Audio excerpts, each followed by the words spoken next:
Hello students, welcome back to my channel.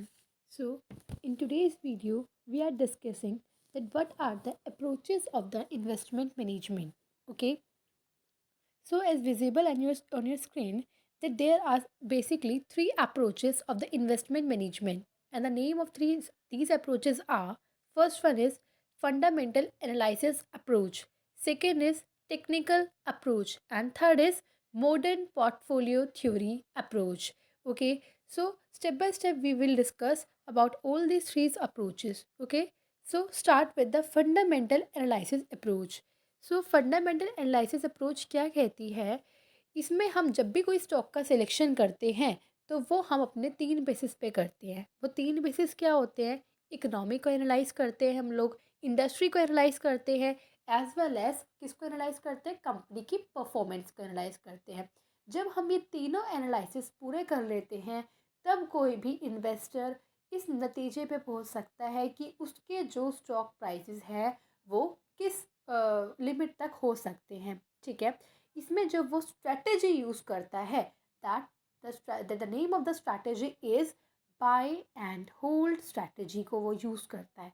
It means कोई भी investor क्या करता है, कोई भी स्टॉक को बाय कर लेता है रिलेटिवली लॉन्ग पीरियड तक के लिए, ठीक है, और उसको होल्ड करे रखता है। ओके, और जो हमारे जो फाइनेंशियल इंस्टीट्यूशंस हैं वो हमारी इसी अप्रोच का यूज़ करते हैं।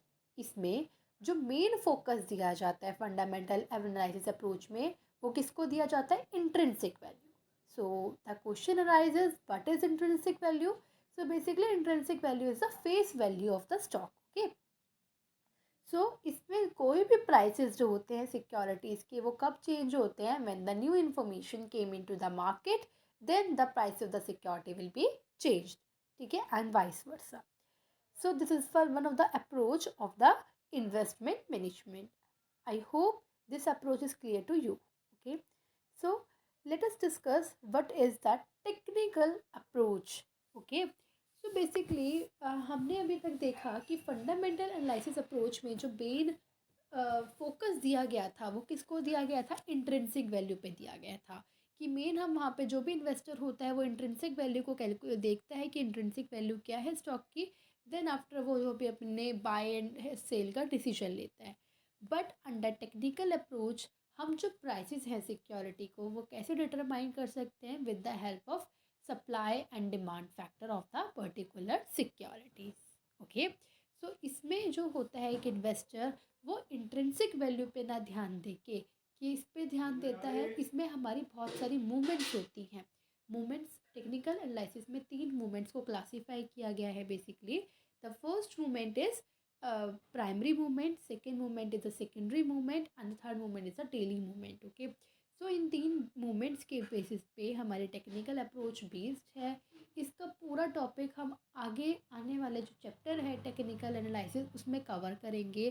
फ़िलहाल सिर्फ इतना ही कि जो टेक्निकल अप्रोच है वो डॉ थ्योरी पे बेस्ड है, जो चार्ल्स एच डो ने दी थी, अपने वॉल स्ट्रीट जर्नल में दिया था।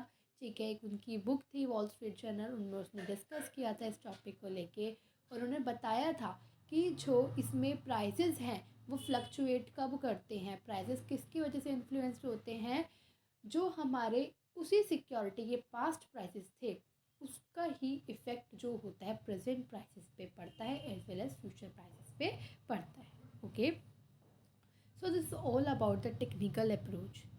Okay, so let us consider what is the portfolio theory approach.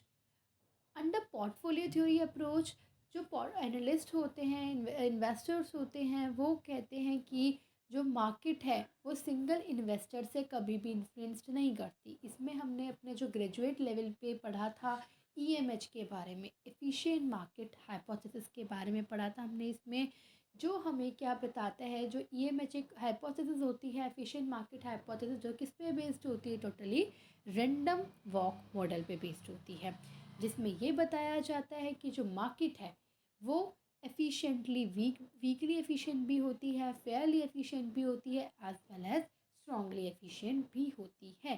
ठीक है, और इसमें इन्हीं के बेसिस पे जो होता है, मतलब ईएमएच के बेसिस पे ही हमारा क्या लिया जाता है? प्राइसेस का डिसीजन लिया जाता है, सिक्योरिटी का प्राइस कैसा रहेगा और कैसा ऐसा नहीं रहेगा. So I hope this is clear to all of you. Okay, so till now we have read what are the theories, what are the approaches of the investment management, and in summarized form we can say there are the three approaches of the investment management, that is the fundamental analysis approach, technical approach, and the modern portfolio theory approach. Okay, so moving forward, uh, there is a scope of the investment management कि what are the scopes, मतलब कि कितना broad है investment management. as our subject is investment management, इसमें हम क्या क्या चीज़ें रीड करेंगे. सो इन शॉर्ट भी हम कह सकते हैं इसमें हम सिक्योरिटी को एनालिसिस कर सकते हैं, सेकेंड पोर्टफोलियो मैनेज कर सकते हैं, इसमें अपना इन्वेस्टमेंट को प्लान कर सकते हैं, सिक्योरिटी मार्केट के बारे में पता लगा सकते हैं, एज वेल एज सिक्योरिटीज़ के बारे में पता भी लगा सकते हैं. सो अंडर सिक्योरिटी एनालिसिस मतलब क्या होता है, जब कोई भी इन्वेस्टर अपनी जो भी उसने सिक्योरिटी को होल्ड कर रखा है या वो सिक्योरिटी को होल्ड करने के बारे में सोचा है, मीन्स वो बाइंग डिसीजन लेने के लिए सोच रहा है, तो वो किस बेस पे सिक्योरिटी को एनालाइज करेगा. तो बेसिकली वो दो जो है प्राइसेस को लेगा, एक जो होता है हमारा करंट प्राइस और एक जो होता है हमारी intrinsic value of the security. अगर जो मार्केट में, अगर इफ़ आई एम सेइंग कि अगर मैं कोई डिसीजन ले रही हूँ, बाइंग डिसीजन ले रही हूँ, तो मैं बाइंग डिसीजन कब लूँगी, जब उस सिक्योरिटी का क्या होगा, जो करंट प्राइस है वो कम होगा as compare to intrinsic value. Intrinsic value मतलब क्या होता है, फेस वैल्यू से अगर उसका करंट प्राइस जो है अभी कम पे चल रहा होगा, तो एज़ यूजुअल मैं क्या करूँगी, मैं उसको परचेज़ कर लूँगी क्योंकि मुझे वही सिक्योरिटी कम अमाउंट में मिल रही है. ओके, ठीक है. और मैं उसको सेलिंग डिसीजन कब लूँगी, जब करंट प्राइस उसका ज़्यादा होगा मेरी सिक्योरिटी का as compare to the intrinsic value, तो मैं उसको डिसीजन ले लूँगी, yes I am going to sell this security. तो इधर मैंने क्या करा, सिक्योरिटी को एनालाइज करा. Okay, second is portfolio management. So before discussing portfolio management, it is important to know here that what is the meaning of portfolio.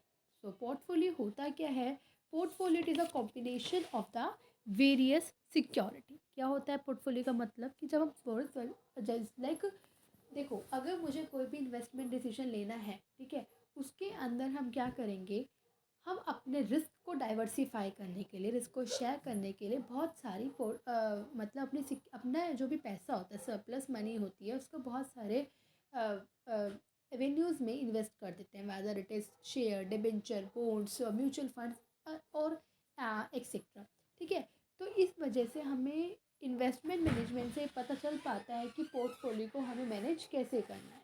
Okay, portfolio management बहुत ज़्यादा important होता है टू डाइवर्सिफाई आवर रिस्क. ठीक है. Third is the investment planning. Investment planning भी कर सकते हैं, अगर हमें इन्वेस्टमेंट को अपने बहुत अच्छे से यूटिलाइज़ करना है तो हम उसमें अपने को प्लानिंग कर सकते हैं, जैसे इसमें बहुत सारे स्टेप्स भी हैं. हम अपने इन्वेस्टमेंट गोल को सेट कर सकते हैं, उसमें क्या क्या रिस्क एसोसिएटेड है हर इन्वेस्टमेंट से वो देख सकते हैं, फिर हम उसके अकॉर्डिंग ही अपने इन्वेस्टमेंट पोर्टफोलियो बनाएंगे और फिर उसमें हम क्या करेंगे, मार्केट को इवेल्युएट करके और बहुत सारे इन्वेस्टमेंट अल्टरनेटिव जो हमें बहुत ज़्यादा प्रोज और कॉन्स को जैसे इवेल्युएट करेंगे, जो हमें बहुत ज़्यादा एडवांटेजेस इन्वेस्टमेंट लगेगी, उसमें अपने पैसे को इन्वेस्ट कर देंगे. So with the help of investment management an investor can invest his surplus money in judicially वो अपने सरप्लस को इन्वेस्ट कर सकता है. Okay, and the next is security market. As we all know that the security market is categorized into two parts, that is the money market and the capital market. So money market is for short term investment and the capital market is for long term investment, and the capital market can be further classified into two parts. What are those? These are the हमारी कौन कौन सी होती है इसमें, primary market and the secondary market. Primary market is a market where the first issue securities are traded, and the secondary market are the market where the existing securities are the traded. So under investment management we can analyze what are the types of the market. Security markets are there. Okay, and the next one is securities. हम इसमें बहुत सारी securities के बारे में पता चल सकता है, लाइक इसमें लिखा भी हुआ equity share, preference share, debenture and the bonds. Okay, I hope ये दो टॉपिक जो अभी तक समझाए हैं ये समझ आ गए होंगे, कोई दिक्कत नहीं आई होगी. If you have any query then please comment on the comment box. ठीक है, I will solve your query as soon as possible. Okay, So last topic of this chapter is sources of financial investment information.